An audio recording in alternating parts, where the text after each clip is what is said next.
To video o Japonsku si viděl. Myslíš to Duklokovo? Jakože bych se na to kouknul s váma, tak můžu. OK. Nějak brzo, ještě půl hodiny. Já potřebuji vidět tady tohle s tím Duklokem. Duklok, Japonsko. Ako som prežil Japonsko. Bol som v Japonsku, viem, som s tým už mierne otrávny, ale bol to tak strašne úžasný zážitok, že som si povedal, že dneska sa s vami podelím o nejaké možno tips, tricks. Nie som žiadny expert, ale chcem sa proste podeliť o tento nádherný zážitok. Plus, som tam dosť veľa natáčal s touto kamerkou DJI Osmo Pocket 3. Shoutout DJI, nie je toto platené video, to sa nemusíte báť. Ja som ich požiadal, či mi nevedia poskytnúť túto kamerku na tento výlet a poskytli, takže... Kámo, to vypadá hrozně dobře na to, že to je taková ruční kamera jenom. WTF, s tím by mohl natáčet filmy, čím se na ten záběr. Obrovský shoutout. Všetko... Jako nepřijít na rozlučku s Brucem, je mi zlé, Pavle. A je ta rozlučka teď, anebo zítra?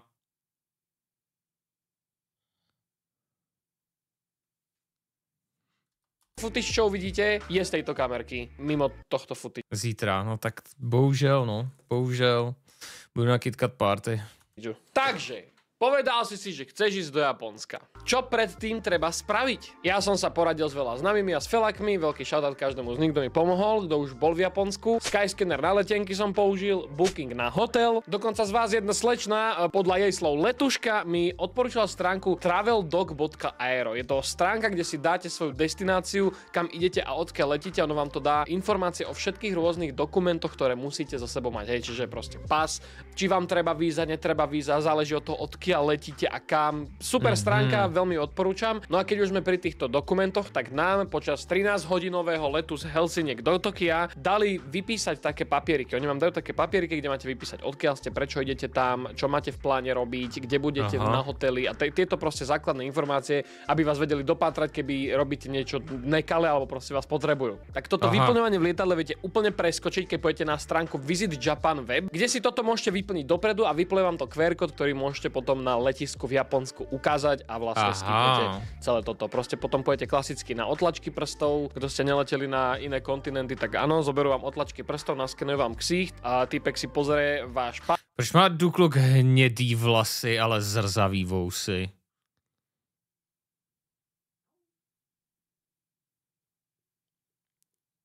Je dvojbarevný jak Chupa Chups, ty vole. Už mu těká pozornost. Kurva, no, pardon, sorry, já vím, já bych chtěl absorbovat informace tady. Buď si barví vousy nebo vlasy. Aha. ADHD herdin. No, jako čím dál víc si začínám říkat, že to asi bude pravda, no. Pas a hajde, už ste v Japonsku, have fun, good luck. Gratulujem. No Dušan, to nemôžeš však doprava, data internetové nemám ready. Je to oveľa jednoduchšie ako v minulosti. Ja osobne som použil aplikáciu Airalo na eSIM-ku. Keď váš telefón podporuje eSIM-ku, tak cez túto aplikáciu si iba navolíte, do ktorej krajiny idete. V mojom prípade teda Japonsko som šiel. A tu si normálne vyberete si svoj balíček dát, koľko si myslíte, že miniete. Ja osobne som si dal ten najväčší, čo je 20 giga a minul som ledva polovicu. A to ja som storičkoval dosť, kto ste ma sledovali na Instagrame, čo by ste mali, tak napriek tomu som proste minul polovicu. Není problém, hoci kedy sa dá dobiť. Krásne to funguje, je tam k tomu po slovensky, po česky tutoriál k tejto aplikácii, zvládnete to, ja verím tomu, že ste šikovní. Kto to nezvládne, hoši, tak zostaňte doma, nechoďte nikam, fakt.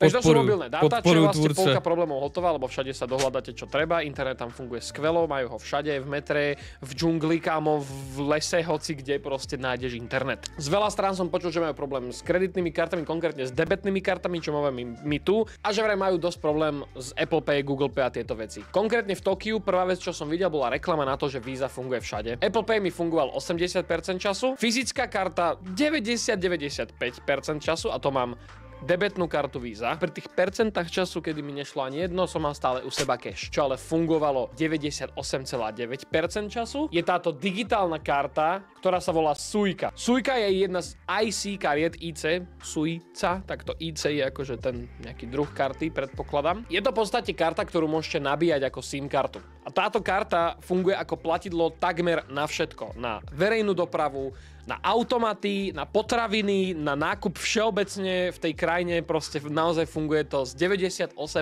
úplne na všetko. Cez priamo Appleackú aplikáciu, verím tomu, že Android to bude mať úplne rovnako. Nepotrebujete žiadnu externú aplikáciu, ona je to priamo vo vašom volete, iba si to tam pridáte. A iba to dobíjate kľudne priamo cez tú funkciu Apple Pay, čiže vôbec nemusíte sa nikde prihlasovať nič, iba to tam ťukáte. Počkej. Takže já potřebuju aplikaci na to, abych mohl platit kartou vůbec. Ktorú môžete nabíjať ako SIM kartu. A táto karta funguje ako platidlo takmer na všetko. Na verejnú dopravu, na automaty, na potraviny, na nákup všeobecne v tej krajine, proste naozaj funguje to z 98% úplne na všetko. Cez priamo Appleackú aplikáciu, verím tomu, že Android to bude mať úplne rovnako. Nepotrebujete žiadnu priamo vlak do mesta, podľa toho, v akom meste ste, verejnú dopravu v tom meste, proste naozaj reálne fakt všetko. Čo sa týka ubytovania, keby sme vedeli, ako dobre napríklad konkrétne v Tokiu majú urobené metro, tak by som kľudne hľadal nejaký lacnejší hotel niekde trošku na kraji s tým, že je tam jednoduchý prístup na metro, pretože naozaj hoši a hošky, nezažil som viac turist-friendly mesto všeobecne, než je Tokio. Konkrétne v defaultnej Google Map aplikácii tu vidíte krásne jednoducho označené písmenom a číslom, ako máte zastávku, aký vchod využiť, aby ste čo najefektívnejšie nastúpili alebo vystúpili, číslo vagónu, z ktorého sa vám bude najlepšie nastúpať alebo vystúpať, aby ste najefektívnejšie vedeli prestúpiť na vašu ďalšiu či už linku alebo vystúpiť celkovo z metra. Naozaj jednoduché ako facka. Ľudia sa báli, že či sa tam dorozumieš po anglicky. Stala sa mi situácia, že som šiel do samošky, do toho 7-Eleven, čo tam oni majú tam aj tie family markety a proste strašne veľa samošiek, čo sú non-stop. 7-Eleven v Ginze. A to je Genshin? Jo, to je Mona, to je... Líza. Chápeš, akože Da Vinci, chápeš, ne? Došiel som tam, za pokladňou bola 50-60 ročná pani. Dal som lamavou angličtinou s tým, že som sa snažil pozdraviť aspoň po japonsky a ona evidentne mi nerozumela ani chuja. Zobrala ona telefón, zapla si Google Translator, napísala, čo odo mňa chce a dala mi ten telefón, že ja mám naťukať späť, čo ja chcem. Není problém sa dorozumieť, je to niekedy krkolomné, ale zvládnete to, verím tomu, že to zvládnete. Len pripomínam, ja som bol iba, že Tokio, Osaka, Kyoto. V týchto troch mestách som proste nemal problém sa nejakým spôsobom dorozumieť. Neviem, kam máte v pláne ísť. Tak když neměl problém ani v Osace. No ale hoši a hošky, keď už ste tam, prišli ste do úplne iného vesmíru. Všade čisto jak blázon, napriek tomu, že tam nemáš nikde koše, čiže si bordel väčšinu času nosíš so sebou, až kým kôž nenájdeš. Podľa mňa sú tam asi na to nejaké prísne pokuty, takže berte si so sebou možno nejaký sáčok na smeti. Čo sa týka interakcie s ľuďmi, všetci sú tam neskutočne slušný, keď sa už s nimi bavíte. Keď dojde konverzácia pri pokladni s nejakým cudzincom, sa ho pýtaš niečo, alebo mali sme strašne príjemnú skúsenosť s pánom na vlakovej stanici na letisku, aby nám všetko... A pak tam jde ten čurák, vole, a začne jim tam řvát v vetru Hiroshima, Nagasaki, ty krávo, abych mu dal ban na cestování úplně všude. Krom Kambodži, tam bych ho zavřel. Vysvetlil, strašne príjemný pán, ale keď sa z nich... Jo, Johnny Somali. V Somálsku bych ho zavřel, jo. Kým nebavíš, tak ty neexistuješ v tom meste. Nemajú problém sa tlačiť na seba v mestskej hromadnej doprave, to už ste asi videli nejaké tie videjka, kde ľudia sú naozaj na sebe natlačení jak sardinky a tuto máš hlavy iných ľudí. To není prehnané, to je pravda. Zažili sme pri ceste preč na letisku, že ľudia, čo z letiska išli naspäť do mesta, tak ich tam normálne proste rukami takto tlačil týpek do vlaku. Sú tam na to jednoducho zvyknutí, dokonca oni sú zvyknutí takto v tejto tlačenici v metre aj zaspať. Že normálne ľudia takto stoja a proste búvajú. Preto tam majú také tie pravidlá na verejnosti, že keď ideš v metre, tak sa máš držať naľavo, hej, proste tam sú všade šípky po zemi, že máš byť na ľavej strane, aby si nikomu nezavadzal. A malo by to platiť aj na verejnosti mimo metra, kde to väčšina ľudí dodržuje, ale nájdu sa proste exempláre, ktoré to majú úplne takže na to pozor. Čiže pokiaľ nemáš konverzáciu s nikým v tom meste, si proste nikto. Čo chápem, je ich tam proste strašne veľa. Keby každý si má nejako dodržovať osobný priestor, tak sa nikam nedostaneš. Dokonca cez víkendy niektoré hlavné ulice Tu je myška nasraná hrozně. Ježiši Kriste. Johnny Somali jde do vězení. Nice. Doufám, že na hodně dlouho. Zatvárajú pre auta, aby ľudia nechodili iba po chodníku a mohli ísť na cestu. Tak veľa ľudí tam zvykne byť na kope a potom okolo tej 6. 7. zase tú dopravu zapnú a ľudia musia ísť naspäť na chodník. Jedna vec, čo sa nám bude všetkým krásne ľúbiť, tringelty sú urážka. Pokiaľ idete hocikám do nejakej reštaurácie, do nejakého podniku alebo si tiež kúpiť more figurky, čo sa stalo nám, nenechávaj tringelt, je to pre nich naozaj veľká urážka. Nechali sme pánovi, kde sme našli fakt strašne Dýška sú urážka pro Japonce, no. lacné figurky na roťácké, čo si tu na Šárka kúpila. Sme tam nechali proste mince v tej mističke a týpek normálne bol urazený. Proste nám to zobral, dal nám to do ruky a chodte. Takže na to pozor.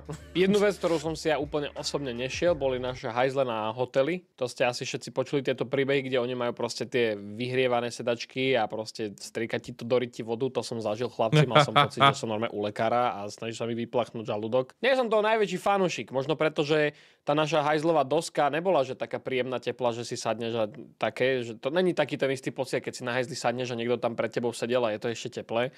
To vôbec není také. Ale my sme mali tú dosku tak nastavenú, že mne proste horela riť a ja som to nevedel nejak nastaviť, lebo som ničomu nerozumel. Aj keď som to dal ten Google Lens prekladač, tak ten proste nereagoval. A vysvetlite mi jednu vec, hoši a hošky. Kto ste tu na japanofili. My sme mali na hoteli kompletne elektrický hajzel. Ten hajzel bol kompletne elektrický. Aj na splachovanie. Čo sa stane, keď vypadne elektrina? Boli sme na inom hoteli, keď sme išli do Kyoto, tam bolo manuálne splachovanie. To bolo v poriadku, ale keď ti vypadne elektrina, si to splachoval? Čo budeš chodiť s pohármi s vodou, ale ja to tam, kým... No asi jo, no jako jak často ti vypadne elektrina, že jo? Dajte vedieť. Jedlo bolo úžasné, nebavíme sa iba sushi. Sushi reálne bola najslabšia časť kuchyne podľa mňa, ale zase toto bolo mŕte dobre.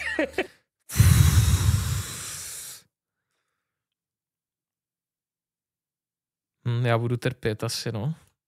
Netreba sa báť skúšať chodiť do bočných uličiek a do takých zašitých proste nejakých dverí, pretože takto sme našli jedno brutálne miesto na ramen na Shibuje, čo je taká tá hlavná proste časť, kde máte aj tú križovatku obrovskú a turistické obchodíky a všetko možné. My sme išli iba o uličku na bok a našli sme úžasné miesto na ramen, kde máte, ono to je dosť časté, že máte také tie tabletové kiosky, čo máte napríklad v Mekači u nás a v KF-ku a tak ďalej. Oni to majú takto v každej skoro normálnej reštaurácii. Mali sme aj zážitok z reštaurácie, kde to bolo ešte vonku pred dverami. Naťukal si, zobral si listoček, s tým listočkom si došiel od pani, aby vás usadila. Tam proste sú strašne zvyknutí, že tí ľudia v tých reštauráciách lietajú. Takže takto sme našli brutálne jedlá, dokonca sme našli jeden steakhouse, ktorý robil wagyu steaky. Kto neviete, čo sú wagyu steaky, sú to proste takto vyzerajúce steaky, ktoré sú prelezené tým tukom, preto lebo oni tie kravy proste masírujú, aby mali ten tuk keby rovnomerne rozlezaný po tom mese. Neviem, ako že asi mi to niekto z vás v komentári vysvetlí lepšie. Hoši, my sme boli na tastingu, že z každej časti proste kravy nám dali ochutnať ten steak. Ja som v živote nejedol lepšie mäso. Ja reálne myslel som si, že to je ťažký overhype, tieto wagyu steak. Ja som jedol wagyu steak, ale nemal som nikdy tento tasting. Kamo, čum, to je úplně vidět ten bod, kdy to jde zhnědý do... Co se děje? I'm freaking out. Jak se to děje? Proč se to děje? Co to znamená? Proč má... OK, dobrý, v pohodě. Bolo to úžasné. Je to trošku drahšie, nad 100 €. Si dáš špatný mousy v nastavení. Soustřeď se na video. Sorry, pro mě je těžký se soustředit. Nejak 110 € na 2 osoby, čo tu by určite bolo oveľa drahšie, ale fakt, nažrali sme sa králi, chutilo to úžasne, bol to taký viac kulinársky zážitok, než že si sa proste natlačil. Kto môžete, tak to v tom Japonsku vyskúšajte proste. OK, dobře. Úžasné. Rozumiem. I've been yearning for this moment. Hi. Found you. Oh. Wanna have some fun? Thanks. I'm going to hang this on my axe. Not what I'm looking for. Reálne máme tam čangladu, citrón, jarnú cibulku a proste cestoviny. Ale je to dobré. Jo, ale proč? Ja neviem. Asi nejak neutralizovať chuťa, lebo potom je dezert. Umami. A oni, že v tom si máte umyť ruky, to nemáte jesť do Je to fakt zvláštne dobré. Ja si viem predstaviť, že keď v lete by bol fakt hit, že to proste dám. Keby ste chceli vyskúšať konkrétne, kde sme boli my, volalo sa to C-Meat. C meat, proste cmít. Neviem, Cmít. či to má nejaký význam u nich, proste volalo sa to cmít. Keď sme pri tom jedle, určite sa oplatí si privstať a ísť na, snad to čítam dobre, Tsukiji Market. Je to taký ten klasický trh, old school trh, kde nosia čerstvé ryby ráno, aj chobotnice, aj kraby, aj zeleninu, aj všetko. Proste nájdete sa tam jak strašní páni. My sme tam došli nejak okolo 9, možno 9:30. Tak to nejsi ADHD, ty máš poruchu pozornosti ADD. Já nevím, já nevím. Já si o tom popovídám asi s někým. Čo bola veľká chyba, boli tam fakt neskutočné tlačenice. Pipes poslal 500 korun. Děkuju moc, Pipes. Děkuju. No tak to si dám na streamu. Tak to od streamu. ADD bez hyperaktivity. Ne, hyperaktivní jsem nikdy nebyl, no. Našťastie na tie tlačenice sú zvyknutí, čiže tie rady išli relatívne rýchlo, takže sme skúsili vajíčko na paličke, taký blok vajíčka na paličke, čo je v podstate praženica len v bloku a na paličke, neviem, jak sa to už konkrétne volá. Bolo to strašne sladké. Je to také, že raňajkové, vieš, že cuker trošku, nech sa zobudíš a toto všetko. Čiže to bolo také, že OK, stalo to pár jenov, takže sme sa nejako necítili ošidení. Ale čo ja som skúsil a bol to banger, bola noha z king kraba. Proste kráľovského kraba, toho veľkého. Dajú ti proste kus jeho nohy a môžeš odtiaľ proste si vyškrabávať meso a bolo to tak dobré, kámo. Na mňa trošku slané, ja moc nesolím a prirodzene to bolo dosť slané, ale chuťovo to bolo fakt brutálne a dali sa tam kúpiť aj kocky wagyu zase. Len tak na paličke si mohol zobrať. Šárke tam chutil strašne tomburu alebo tonguru, alebo jak sa to volá také to, že máš ovocie na paličke, je to zaliaté takým keby karamelom alebo takým cukrom a je to jak také celé sklenené, čiže to je strašne chrumkavé, keď to ješ. To bolo fakt dobré, ale na tom práve Tsukiji markete sme našli také, ktoré neboli až tak úplne dobré, čiže skúsiť to niekde určite skúste, ale asi nie konkrétne úplne tam. A potom rôzne tie dezertíky, všade tie moči s tými jahodami a joj, kámo, jak by som to išiel dať znova, joj! 70% času budete iba skúšať jedlo a väčšina z nich je proste brutálne výborné.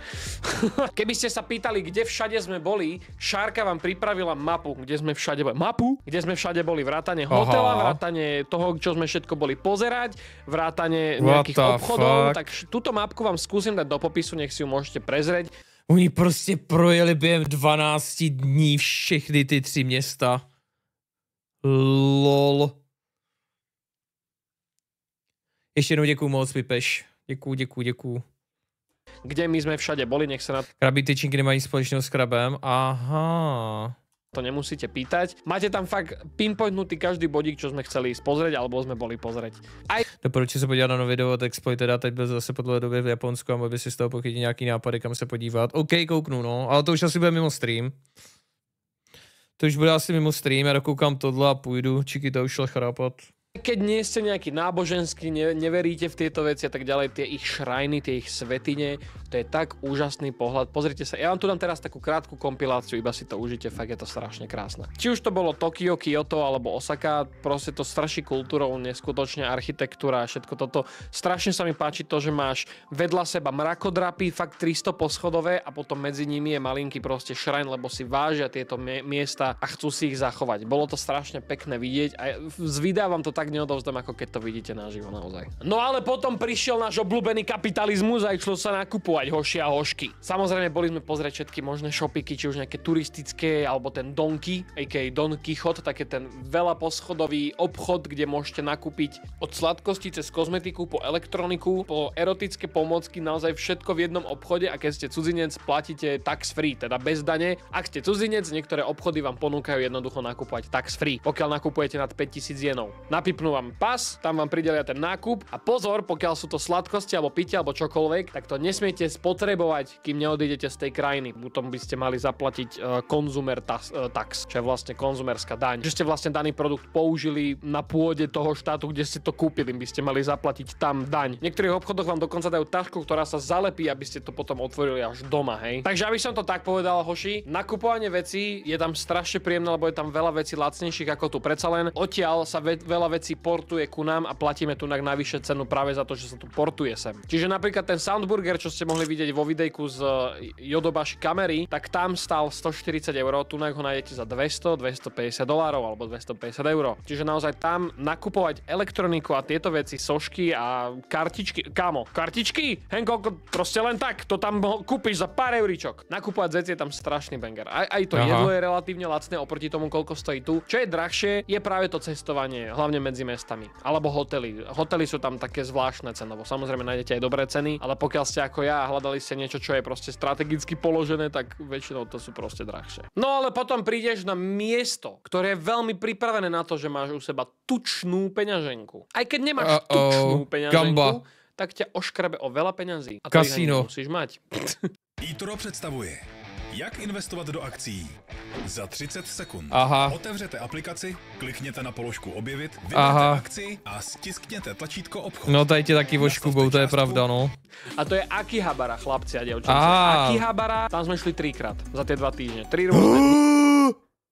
To je Metal Slug. Přesně takovýhle automat jsem pařil v Řecku, když jsem byl malej. Good Times, to je úplně stará arkáda. To snad i byl ten samej, vypadal se tady podobně, možná ne, nevím. Tak to je hustý. Prská ti mikrofon. A boli sme tam každým dňom dlhšie a dlhšie. Je to miesto, kde každý nerd v nás, čo drieme, sa vyblbne. Tam máš všade možné obchodíky s hrami, s figurkami, s mangou, anime, DVDčka, filmy, veci, všetko. Poslouchám. Pipeš, děkuji za Risa, vítej zpět, děkuji moc. Nebo Pipes. Ježišmaria, ja som tam bol doma. Tam boli všade tieto obchodíky, kde si môžeš nakúpiť staré Gameboy hry. Gameboye konkrétne, staré konzole tam mali. Len tak pohodené PlayStation jednotky za 40 €. Proste si môžeš zobrať, že čaute, odchádzam, idem si zahrať videohry. Sošky sme tam našli za totálne smiešné ceny. Šarka si nakúpila asi 6 figuriek z Naruta, fakt, že pekných, ja ich dojdem ukázať znocené. Takéto krásne sošky, tak takýchto kúpila asi 6 alebo 7. No Jedna takáto soška stála okolo 150 korún. 150 korún. 150 korun? OK, dobrý, no, tak asi z toho... Zase se zapomněl, jak se to jmenuje. Podílovýho fondu, vytáhnu si prachy z podílovýho fondu. By bola 150 €. A tieto obchodíky, ale s týmito figurkami pozor. Ja byť vami to urobím asi jak ja, že prvý deň si to tak scoutnite, pretože v každom obchode majú ceny úplne rovnakých sošiek za úplne inú cenu. Tak som povedal tú vetu, ale chápeš pointu. V jednom obchode táto rovnaká soška stála, dajme tomu, ja neviem, 15 €, ale my sme našli obchod, ktorý mal obrovský sale. Ja vám ho aj dám niekde na mape a fotku jeho, aby ste ho našli, kde mali taký obrovský... Proč jednou říká ceny v korunách a pak je říká v eurech, ja sa to nevyznám. Pojď si rovnou aj nákladní letadlo. Sel, že jedna taká soška bola okolo 100-150 korún. Proste 4-5 €. A tá istá soška v inom obchode kľudne môže stať 12-15 €. Proste naozaj treba chodiť od obchodu do obchodu, pretože tie ceny non-stop menia. Ty niekedy nájdeš proste sáčok, na ktorom máš 6-krát prelepenú cenu. Neviem, či záleží, aký je deň v týždni, oni to menia, keď vedia, že dojde viac turistov, tak prirazí. Nebo je Slováka, že je v Česku, tak to plete. No to mi došlo, no. A asi som ho neposlouchal, když to řekl. Za tie ceny neviem, ale my sme fakt našli Goldmine a ten sme našli totálne náhodou. Išiel som hľadať obchod s kartičkami. Pokémon kartičky, ja vám dám aj svoju mapku pod tú Šarkinu mapku, kde som ja našiel si obchody s kartičkami a týmito hovadinami mojimi. A nechoďte iba do nich kľudne, počas tej cesty, ak budete chodiť po tej našej mapke, kúkajte iné obchodíky, lebo vtedy sme našli najväčšie džemy. Takto ďalej cestou som našiel tento obchod. Ja neviem konkrétne, jak sa volá, ja ho skúsim nájsť. Áno, toto je ono, Fuku Toreka, alebo tak nejak sa volal ten shop. V tomto shope som našiel tieto boostrehoši. Toto sú úplne prvé OG Pokémon packy z 96. roku. Kúpil som 2, potom ešte tento pack. Toto je japonský Jungle Pack, ktorý je z marca roku 97. Rovnako ako som sa narodil. Ja toto na 30-ke otváram. Yes. Keď som kupoval tieto boostre, tak sa tam normálne spawnli proste 3-4 typci v oblekoch, dali mi to na semišový vankušik a ukazovali mi, že to je naozaj real, že si to mám popozerať, že si to mám pochytať, že či to je všetko v poriadku. A normálne sa tam ku mne spravili, aké by som si kúpil Rolex hodinky. A toto je s týmito nerd vecami strašne bežné tam. Boli sme v Nintendo shope v Tokiu, boli sme v Nintendo shope v Osake. Tie obchody sú väčšinou v rovnakých obchodoch, kde máte Gucci, Rolex, Louis Vuitton. Naozaj tam Nintendo je brané ako totálny monopol, akože neskutočný. Všade máš Pokémonov, všade máš Mária, všade máš tieto veci. V samoške si kúpiš Nintendo Switch hry, hej? Normálne úplne na pohodu. Boli sme v tomto Nintende a úprimne vám poviem, tie oficiálne Nintendo shopy sú cool. Viete tam proste vidieť nejaký fakt veľmi pekný kus nejakého merchandise práve Nintendo, čiže Zelda, Pikmin, Animal Crossing, Mario a všetko toto tam proste nájdete pokope a väčšinou... Škoda, že nejsem fanoušek Nintendo, no. Tie Nintendo shopy majú oddelenú sekciu čisto na Pokémonov, Pokémon Center, kde máte to isté, len proste pokémonské. Tieto veci sú väčšinou ale také tie veci, ktoré nájdete aj u nás v obchodoch, preto je cool to vidieť, ale ja som si tam fakt kúpoval také veci, ktoré som vedel, že u nás nezoženiem, čiže nejaké piny, nálepky a tieto veci. Ale jedna vec je cool, pokiaľ máte Nintendo Switch a máte Nintendo účet, tak za ten nákup, keď tam nakúpite, vám prirátajú Nintendo Points do vášho Nintendo účtu. Čiže si môžete kúpiť potom za to nejaké hry, keď si budete šetriť, čo je pekné. Dokonca v jednom Nintendo shope mi týpek pochválil túto mikinu, len bielu verziu. Čiže bež na aleča.com, pretože je to Japan Certified. Fakt, že cool mikinka pochválená oficiálnym Japoncom. Dokonca dvakrát, dvomi rôznymi. Keď kúpiš túto mikinku alebo jednu z tých, ktoré majú toto logo na sebe na stránke aleča.com, tak máš šancu vyhrať PlayStation 5, ktorú ti osobne donesem. No iste. Takže za mňa určite si chodte pozrieť tieto Nintendo shopy, aj tieto Pokémon shopy, pretože je to úžasné vidieť, ale ten najväčší nákup urobíte práve v takýchto tých sekundárnych shopoch, čo som spomínal. Oni sú niekedy tie shopy strašne zašité, že musíte dojsť do vchodu klasického paneláku a tam je na plagáte napísané, že na druhom poschodí práve nájdete takéto veci. Ale varujem vás pred jednou vecou, pretože sú tam také zážitkové alebo skôr hobby obchody by som to nazval, že tam máte modelovanie tých Gundamov. My sme boli na poschodí, kde boli že vláčiky. Vedľa toho vo vitrinkách Pokémon, Magicy a takto kartičky a vedľa použité nohavičky, ktoré boli zabalené v sáčkoch, na ktorých boli fotky čauček, čo ich nosili. Pre niekoho kultúrny šok, pre niekoho normálny útorok. O poschodie vyššie hentai. Ale ne, že kútik hentai. Pantarej hentaju. Normálne všade celé poschodie hentai. A nelen taký, že máš tam knižky a toto, ale tam máš telky, kde hrá hentai. A všade iba tie zvuky. A ty si povieš, že okej, tam chodí raz človek za čas. To nie, to bolo relatívne plné. Relatívne plné a smrad tam bol, keby tam niekto nevyvetral 6 týždňov. Keby...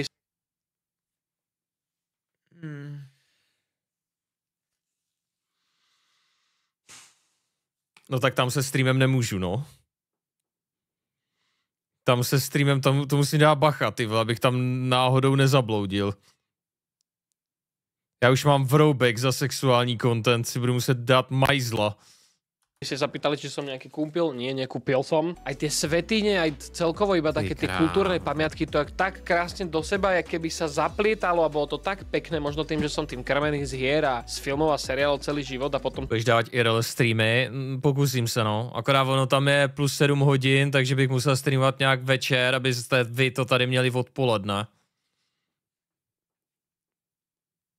Když já budu streamovat o půlnoci, tak vy budete mít... Vy to budete mít...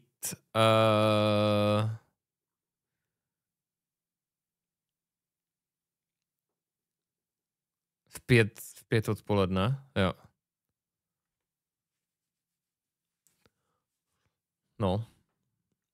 To vidíš naživo. Ja Když som letíš ve středu. Strašne, iba konkrétne zo samotného Tokia som bol totálne mimo. Zároveň tým chcem povedať, objednávajte si vstupy do miest, kam chcete ísť dopredu, ak je to možné. Hej, tieto, že na Tokyo tam budem. Shibuya Sky. Aj ten známy Teamlab, to Digital Art Museum, tak to si objednáte dopredu. My sme mali zrovna také nešťastie, že sme tam prišli. Ten deň bolo to celé rezervované na nejaké natáčanie, takže nás odtiaľ proste poslali preč. Čo bola veľká škoda, to by som si fakt rád dal. A toto je tá rada pre vás, čo tam pôjdete, fakt čo môžete, rezervujte si dopredu. Obzvlášť keď máte v pláne ísť do Universal Studios Japan. Hoši, Nejprve jsem klidně stream přes den našeho času, diváky se to najde, nebo si to kouknout z záznamu, ale Japonsko ze dne bude super. Jo, ale když tak kouknete záznam, no. Když tak kouknete záznam. Budu se snažit tvořit. To je môj highlight celého výletu. Naozaj vážne, seriózne, extrémne fakt, tam som bol opäť a zase dieťa. Ale po poriadku, treba sa tam najprv nejako dostať. A preto ja dávam do pozornosti aplikáciu Klook. Táto aplikácia slúži na to, že si môžete objednať Shinkanseny. Shinkanseny sú tie bullet trainy, tie strašne rýchle vlaky. Tento vlak je schopný ťa doniesť do destinácie, čo je 500 km od Tokia za 2 hodiny. Ale aj to stojí. Pre 2 osoby nás vyšla cesta iba tam 198 €. Čiže nie je to naozaj lacná záležitosť, ale keď si to zoberieš, že fakt ideš 500 kilákov za 2 hodiny, sviet. Prekusneš to, vieš. No ale Universal Studios Japan. V prvom rade iba poviem, že tá ich stránka je totálne peklo. Objednať si lístok, aby si sa dostal aj do toho Nintendo Worldu, kto neviete, tak v Universal Studios Japan je Nintendo World, ktorý robil samotný Miyamoto, pomáhal pri dizajnovaní celého tohto a hoši, ja som tam bol šťastný ako malé dieťa, keď ma narodeniny. Ty krávo, to som aj nevedel, že existuje. Potrebujete si kúpiť lístok do toho parku. Potrebujete si kúpiť Express Pass, si priplatíte ako dosť, ale umožní vám skipnúť niektoré liney, hej, niektoré rady môžete poskipovať. Tam sú všade timere, že hej, tunak je rada na 2 hodinky, tunak je rada na 3 hodinky. Vy túto radu 3-hodinovú môžete preskočiť. Čo bolo cool, ten listok je dosť, akože na 2 osoby fakt som vygrcal tuším okolo 490 €. Ako není to málo. Radšej to fakt čeknem, aby som vám nepovedal hovadinu. Pre 2 osoby 449 €. To už so všetkým, keď už som kúpil aj ten skip, ktorý musíš mať, keď chceš ísť do Nintendo Worldu, je to na tej stránke nejako rozpísané, ale fakt radšej choďte na tú stránku s prekladačom, pretože je veľmi jednoduché misnúť to, aby ste sa dostali do Nintendo Worldu. A to není všetko, tam vy musíte prísť, rezervovať si cez aplikáciu čas, kedy môžete ísť do toho Nintendo Worldu, aby tam nebola totálna tlačenica. Na to majú oni svoju Universal Studios aplikáciu, cez ktorú si tento čas potom rezervujete, keď si ten lístok kúpite. My sme sa nevedeli moc vysomáriť z toho, ako to tunak funguje, takže sme prišli ráno o 8 do toho parku, ktorý mal už pred sebou tak obrovskú radu, že to si v živote nevidel. A hneď sme rašli k tomu Nintendo Worldu, kde nám týpek ukázal, ako si claimnúť ten čas. Čiže my sme došli o 8 ráno do toho parku a mohli sme ísť do Nintendo Worldu až večer okolo 5. Našťastie, ak sme mali skipovanie všetkých týchto line, tak sme skúsili toho kámo strašne veľa. Skúsili sme fakt každý kolotoč, čo sa dal. Bol tam Jurský park, ten vyzeral takto. Ja som na to išiel. Ja som na to fakt išiel. A bol som fakt zmierený, ak to ide hore, že končím. Že tam proste odpadnem a hotovo, čaute, padám do vody, zomieram, dovidenia. Hej, bol som s tým fakt zmierený. Bola to najväčšia bomba, hlavne ešte, že sme šli ráno, lebo s plným žalúdkom na toto ísť, tak končíš. Potom sme si dali čeluste, čo bolo brutálne proste na mechanickej lodi. Nedovolia ti natáčať, aby si nespoiloval, čo sa tam všetko stane. Takže iba to v jednoduchosti poviem, vy idete na loďke, pred vami ide ďalšia loďka a za rohom je z tej loďky iba vrak. Hej, a rozkúsané proste žralokom a mechanické žraloky tam lietajú. A proste je to brutálne, je to zážitok jak blázon, keď tam ste, už tam chodte, máte ten lístok, chodte tam. Boli sme na Minionoch, čo ja som od toho nič extra nečakal a bola to jedna z najlepších, v podstate aj fyzicko, ale aj 3D plátnovo urobených experienceov, čo som v živote zažil, že fakt ako som si to užil, aj keď si Minionov, že vôbec nejdem. Harry Potter sú tam urobené celé prasinky, obrovská maketa proste Rockfortu, ja viem, že vy to voláte Bradavice, Neserma, môj kanál, moje pravidlá. Hagridova chata, okolo ktorej je proste Hippogriffia Ride, že môžeš ísť na kolotoč a vlastne podzemie Rockfortu je obrovská horská dráha, ktorá je napol mechanická a napol 3D obrazovka. Ono to je o tom, že vlastne vy ste na normálne metle, na košteti a letíte s Harrym a proste dávate si taký experience, že letíte proste s ním všade možne a on vám vypráva. Bolo extrémne vtipné vidieť Daniela Radcliffea hovoriť po japonsky. Brutálne. Hermiona znela ako anime čajočka, ktorá dostáva práve penet.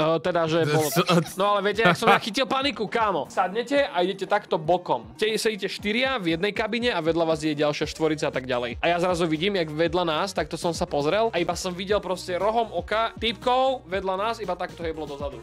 Že normálne ich takto prekotilo proste saltom dozadu. To bola najlepšia ride, čo som kedy zažil, akože jedna z tých najlepších, extrémne fakt vážne. Zažili sme tam taký sprievod, taký parade, kde oni 2 hodiny spievali po celom parku nejaké pesničky a tancovali v rámci licencovaných tých postavíčiek, čo mohli. Zažitok jak blázon, keby mám ešte, že ja neviem, 10 rokov, tak ja tam proste štím od radosti, to bolo fakt krásne. Ale večer sme sa dostali do Nintendo Worldu. Jsme malý výrobce čokolády z Brna a vyrábíme čokoládu z výběrových kakaových bobů. A tím se snažíme vlastně lidem zprostředkovat chuť pravé čokolády. Každý bob ve své chuti je unikátní a to chceme lidem ukázat. Chlapci a dievčence moje nádherné, krásne, toto musí vidieť každý hráč aspoň raz za život. Ja viem, že to není najlacnejšie, hoši, ja to fakt chápem a rozumiem tomu, ale verím, že keď tam budeš, tak ťa z toho vyzuje. Ja som tam bol takto. Takže som mal hento na hlavu. Ty tam vojdeš cez Princess Peach Castle, sú tam všetky tie malby, čo sa hýbu, lebo proste to tam je jak z hry. Vojdeš na to nádvorie a chlapci moji, ja som mal slzy v očiach. Proste moje detstvo v reálnom svete, takto sa tam točia tie coiny, ktoré vyzerajú, že ich máš na šupu pozbierať. I ja som bol tak šťastný. Tam vojdeš, môžeš si kúpiť tento náramok, nemusíš, ale môžeš si kúpiť tento interaktívny náramok, ktorý si plesneš takto na ruku. Není lacný, stojí asi 20 €, hej, není to veľa. Ale tento náramok si spáruješ práve s tou aplikáciou od Universal Studios, dáš sa do Super Nintendo World aplikácie. Toto som ja, hej, čum. A ty tam týmto interaktívnym náramkom môžeš interagovať buď s tými power blockmi, alebo s tými question blockmi a robiť tam rôzne questy. Zbieraš si achievementy a coiny do tejto aplikácie. Keď sa pozrieš, tak ja som tu začal proste zbierať. Hej, toto bolo, že použij Fire Flower. Keď som použil Fire Flower na jednom queste, mám tu na videjko, tak toto vyzeralo, bol som šťastný, keď to robím. Hej, takéto klasické achievementy, ako na PlayStation, proste si tam mal. V tej aplikácii máš aj mapu, kde môžeš všade pozbierať tieto stemple, my sme tam boli už fakt na konci celého toho parku a potom sme museli chytiť vlak, čo išiel do Kyoto, takže sme tam nedali všetko, čiže ja mám v pláne sa tam raz jedného dňa vrátiť. No a ty tam proste plníš questy, dokonca sme tam mali boss fight, že máš interaktívne tabule v stene zabudované, ktoré sú vidno iba cez také škvíry a musíš odtiaľ zbierať kúsky minci, doniesť ich do takého hlavného tabletu a pospájať z toho jednu veľkú mincu a tak porazíš bossa. Toto keď spravíš, dostaneš kľúč. Keď dostaneš 3 kľúče, môžeš ísť na hlavného bossa, čo bol Bowser Jr. Tam sme my nestihli ísť, lebo sme nestihli všetky kľúče. Ale hoži, čo sme stihli, a toto ma najviac vytača, že sa nedalo točiť. Dojdeš do Bowserovho hradu, ideš cez tie jeho chodby, čo si v tej hre videl, ten červený koberec, obrovský Bowserovho hradu, ideš cez tie jeho chodby, čo si v Express ukazuje. V tej hre videl ten červený koberec, obrovské tehly, tam sa vyrábajú tie jeho bulety a neviem čo všetko. Tie jeho miestnosti, kde má rôzne trofeje a hovadiny, tak dostanete takéto helmy, to som aspoň odfotil, dostanete takéto helmy, idete do podzemia. Chlapci a dievčence, idete do podzemia. V podzemí vás to zavre do miestnosti, kde sú tie Mario Kart oblečenia, trofeje a všetko toto. Chlapci moji, počúvajte ma. Dávam to tutoriál, čo my sme nechápali, prečo nám to dáva tento tutoriál. Ja som nechal, jak ako Mario Kart, čo ideme robiť? Ja som myslel, že sa ideme iba pozrieť na ten hrad, vieš, lebo to nebol, že boss alebo čo. Tutoriál nám vysvetlil, že budeme sedieť 4 v jednom Mario Karte, každý budeme mať svoj volant a budeme proste závodiť. A ja, že jak ako budeme závodiť? Čo? Sadli sme si do tej kabinky 4, teda do toho kolotoča 4. Mali sme každý svoj volantík, kde si takto pípol, že ideš hrať. Pred tebou za tým volantom boli AR sklíčka, ktoré si magneticky nacucol na tú helmu a ty si AR-kom na tom kolotoči videl, že tam zavodia postavičky z Mario Kartu a iní hráči do nich vedia strieľať šely. Ty si to proste videl s ostatnými hráčmi spojene zároveň všetko a musel si dodržovať za tačky, ináč si strácal body a normálne na konci si mal leaderboard, že kto bol proste frajer a zapísalo sa to do tej aplikácie. I ja som bol z toho, viete, jak mimo, tam ťa to proste všetko klžeš, bol tam ten mrak, čo ťa odfúkne, tak nás to začalo točiť do všetkých strán. Do toho ty stále musíš hrať a ja som bol normálne v 7. nebi, veď to bolo úžasné. V živote som nezažil viac cool kolotoč, ako bol tento kam. Mám 27 rokov, nehambím sa za to, že som si proste užil kolotoč. Choďte do p***. Vyšli sme von a išli sme na Yoshi Ride, čo bol na trenky jak sádru, když vylezl z toho. Takom kopci, kde si proste sadneš do kartu a hľadaš Yoshiho vajíčka. Proste keď nájdeš Yoshiho vajíčko, musíš stlačiť farbu, ktorá je pre teba na takom paneli, že si našiel to vajíčko. Ja som mal pokazané tlačítko, takže mi to nezarátalo všetky, ale našiel som zlaté vajíčko, to som rád. A to je taká vlastne zážitková skôr cesta, že ťa to tak povozí po tom kopci, aby si videl celý výhľad na ten ich zábavný park Super Nintendo. A tam som si všimol jednu vec. Na mape bola zavretá jedna časť celého toho parku. Tí zmrdi pripravujú Donkey Kong mapu celú. Oni proste pripravujú komplet Donkey Kong, akože časť, ktorá sa bude otvárať v budúcnosti. Čiže ja tam ešte raz určite pôjdem. Toto sme absolvovali a potom sme si dali ešte totálny turizmus v štýlu, že sme nakúpili totálne stračky. Ale táto čapica, toto tu, do tohto mi spravili more melónovú drť. Takto som tam chodil a pil. Brutálne. Kamošom som tam pokúpal darčeky a ja som si musel kúpiť ešte toto pero, pretože ten čavo robí toto. Bomba. Totálna bomba. Sebe osobne som si odtiaľ zobral ešte klasický Game Boy Color priesvitný so zeldičkou. Toto celé ma stálo ani nie kilo, plus táto hra ešte. Počkej, ani nie kilo, akože eury, OK. Ja som měl Game Boy Color a měl jsem k tomu Pokémon Crystal, ty vole, někdo mi to ujebal na táboře. zabalený Pokémon Gold. A ešte som tam v rôznych elektroshopoch našiel zabalenú PlayStation Vitu, zabalené PSPčko, čo je One Piece edícia. Hošie hošky, pokiaľ ste taký nerdiček ako ja, kapesník, Japonsko to je budete možný, milovať jak blázon. Minimálne tie mesta, kde sme boli my so Šárkou, čo je Tokio, Osaka, Kyoto, budete milovať každý jeden krok, čo spravíte. A verte, že ich urobíte veľa. My sme iba prvý deň nachodili 23 km. Poslednú zastávku sme boli v Kyote, kde nám dokonca z hotela dali zľavu na Kyoto Tower, čo je taká tá veľká väža, kde môžete vidieť celé Kyoto. Chlapci a dievčence moje krásne, stalo nás to na 2 hlavy 8 € ísť na tú väžu, vďaka tej zľave z hotela. Takže keď si budete bukovať hotel, tak choďte na recepciu, či nemajú pre vás nejakú zľavu. Z Kyoto Tower sme išli na Fushimi Inari, na tú veľkú stezku, kde idete v podstate cez 10 000 tých. A vidíte, že pod každým tím nápisem japonským tak je anglický. No to asi nebude platit všude, co? Ktorý brán 12 000 krokov, má celá tá sranda do kopca, po schodoch, takže buďte na to ready, ale naozaj stojí za to si to celé prejsť a stojí za to ísť aj veľmi skoro ráno, pretože to je potom cez deň plné turistov. My sme mali jedno šťastie, že nám poprchalo, trošku miestami pršalo a striedalo sa to, že bolo chvíľku pekne, chvíľku pršalo, veľa turistov to odradilo, takže keď sme išli už vyššie okolo celej tej hory, tak tam skoro nikto nebol, mali sme obrovské šťastie, ale odporúčame ísť cez deň. Chceli sme ísť v noci, som rád, že nakoniec sme nešli, lebo sme boli príliš vypnutí, pretože tam boli cedule, že máme si dávať pozor na divočákov a na opice, že tam proste v pohode roumujú a v noci je to vraj ešte horšie. Potom, čo sme ešte postiahli, sme v Kyote pozreli a išli sme naspäť do Tokia, kde sme ešte strávili pár dní nejakým turistickým shoppingom, čiže sme znova išli na Akihabaru. Máš tam shopy Animate, kde máš fakt niekoľko poschodové shopy čisto o anime, mange a všetkých týchto merčoviciach a samotných mangách. Nakúpiš tam jak blázon. Ja som si pozrel všetky tie svoje sekáče a retro gaming shopy, pretože tam nájdeš také klenoty. Jediná vec, čo ma srala na Japonsku, dve veci ma srali na Japonsku, hajzle a to, že som si zobral iba jeden kufor. Totižto ty máš veľakrát v tých second hand obchodoch s elektronikou poschodie úplne väčšinou na -1, alebo proste na poslednom poschodí dole, ktoré sa volá junk. Tam sú proste veci, ktoré sú podľa nich na vyhodenie a vieš tam nájsť normálne úplne v pohode stave Nintendo GameCube za pár euro. Nintendo Wii zabalené som tam videl za 40 €, videl som tam PlayStation 1 len tak pohádzané, jedna za proste 7-8 € a môže sa stať, že niekedy tieto konzole sú nejako poškodené, ale vymeníš na nich jedinú vec a zase idú, vieš, len proste ľuďom sa s tým nechce jebať.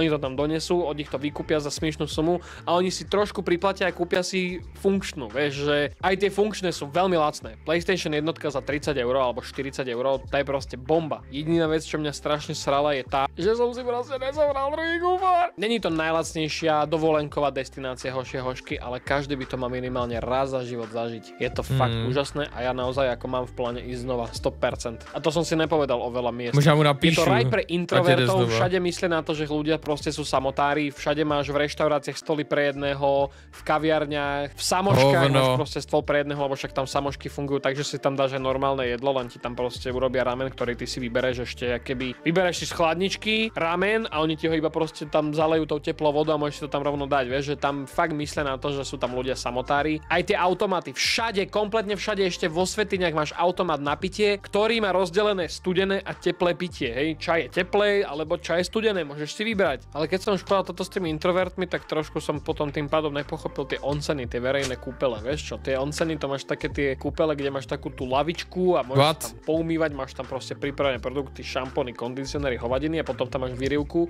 a tam väčšinou musíš ísť nahý a si tam proste s ďalšími chlapmi, je to rozdelené chlapi a ženy. Ako mne to osobne nevadilo, dokonca mi to prišlo aj také svojím divným spôsobom cool, ale je to také kontrast tým, že jak sú všetci takí samotári, vieš, a potom tam nahých. Počkej, cože? Tam nebudou na hotelech sprchy? Tam se budu muset koupat jako jak v nějakém vězení, ty vole. Cože? Onseny jsou top, dokonce o tom má Expo video. Jdi do prdele. Budú tam normálne sprchy. OK, dobrý, tak proč to zmiňuje? Dávam ešte do pozornosti, keď sa vrátite s kartičkami domov. Máme Alečau tieto card holdere, čo sú magnetické, že to vieš takto krásne pekne. Chápeš, že dáš si tam proste svoje kartičky, či už Pokémonové, či už Magicy, čokoľvek. Máme na 4 karty, máme na 2 karty, máme na 1 a vieš si to takto pekne kde vystaviť a kľudne aj našrobovať na stenu. Takže alečau.com, chod si tam nakúpiť aj mikinku, niečo, vyhráš plejko. Hej, dávaj head. Držím vám palce vo vašom výlete do Japonska, ak sa rozhodnete ísť a daj odber, pretože fakt, že vyše 30%, 40% nedáva odber, kto kúka tieto videá. Môžete ho dať, ďakujem, je to zadarmo. About 2 years ago, over 4,000 people decided to invest in. Kamo, ty reklamy budu znát na spaměť za chvilku. Ty neposloucháš, jak neřekl, že tam byl. Já nevím, to popisoval, jak kdyby tam byl, že jako mu to nevadilo, ty vole, když tam byl, že mu to přišlo i svým způsobem cool. Nemám odběr, nemám, no. Lebo to tu sú verejné sprchy, ako máš na pláži, oni to majú v kultúře, takže to bude sa s tým lehko stretneš, ale máš na výběr. OK. A tak v Tokiu asi bude na výběr, no. Obzvlášť na hotel pro turisty.